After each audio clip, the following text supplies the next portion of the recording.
Norah O'Donnell is out with a new book called We the Women, and she was kind enough to stop by the studio to tell us a little bit about it. Great to see you. Thank you so much for having me, Jessica. Talk to me a little bit about what your inspiration was to write this book after so many years uncovering stories that many people would never have known about. Absolutely. Well, you know, this year, America is celebrating its 250th birthday, our semi-quincentennial. Try and say that quickly. But what I wanted to do is celebrate the accomplishments of women over the past 250 years, because we know from the National Women's History Museum that only 15% of what we are taught in school focuses on the achievements of women, right? You think about that with history. You learn about a lot of men. There's lots of statues of men, but not about the role that women. And so when I learned that there's a woman's name on the Declaration of Independence right there under John Hancock, I was like, how is this like a mere footnote in history? What's her story? How did she contribute as a founding mother to America?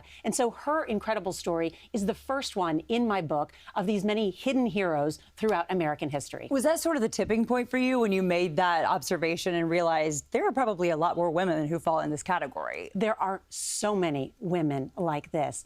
You know the Wright brothers, right? Of course, the plane, and that happened in Kitty Hawk. Well, someone said there would be no Kitty Hawk without Kitty Wright. They had a sister. Orville and Wilbur Wright had a sister, Catherine Wright. It turns out she was the only one of the three that went to college. She was essentially their PR agent. She helped get them the Congressional Gold Medal. Wow. And today, not only is her story buried in history, she's literally buried between her two brothers.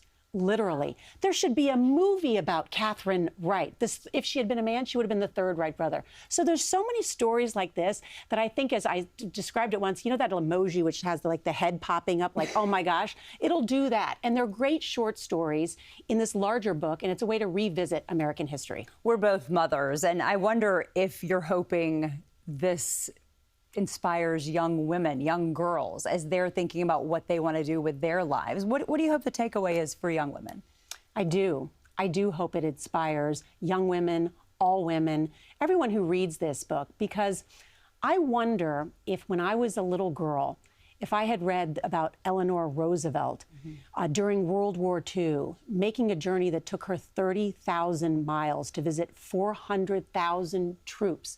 Because remember, FDR was wheelchair bound. He had polio. She was the shadow commander-in-chief. When she was traveling, she lost 30 pounds on this trip. She wore out the soles of her shoes talking to troops around the world. I wonder if I was a little girl, if I had seen movies about her or read about her, would my sense of self changed about women and power in politics and what is possible? Even back then, this was Eleanor Roosevelt was doing that. She had 6 kids in 10 years with FDR who cheated on her, got polio, and then she helped him run for governor and president. So many of these stories are about turning pain into perseverance. And there are so many great, gutsy, courageous women throughout American history that I think we can all gain inspiration from. As journalists, not much surprises us. You've been in this career for years. Was there anything that sort of shocked you when you were doing your research for the book? So many of these stories. I mean, think about here in New York, the Brooklyn Bridge. Well, who was really the secret engineer of that? It was a woman. Her name was Emily Warren Roebling. Wow. Her father-in-law had started the project. He died building the Brooklyn Bridge. Her husband then took over the project. He then fell ill from essentially what's called Caisson's disease. So for more than a decade, she ran the whole project to finish the Brooklyn Bridge. If you cross the Brooklyn Bridge, there is actually a plaque there in her name. But it just goes to show you sometimes that quote, behind every great man is a great woman. She's the epitome of that particular story. And there's so many stories about women, not only who were great intellectuals during the American Revolution, but women during the Industrial Revolution that did stuff, that were builders, that were bankers, that were scientists that we didn't know about or were taught in history. And I think when you look back, you say, all right, you know what? Women fought really hard to live up to those values in the Declaration of Independence, which we are marking this year with 250 years. That great sentence, we hold these truths to be self-evident, that all men are created equal. Well, it turns out every great moral and political struggle in American history has been trying to live up to that, right? Yeah. That we are equal.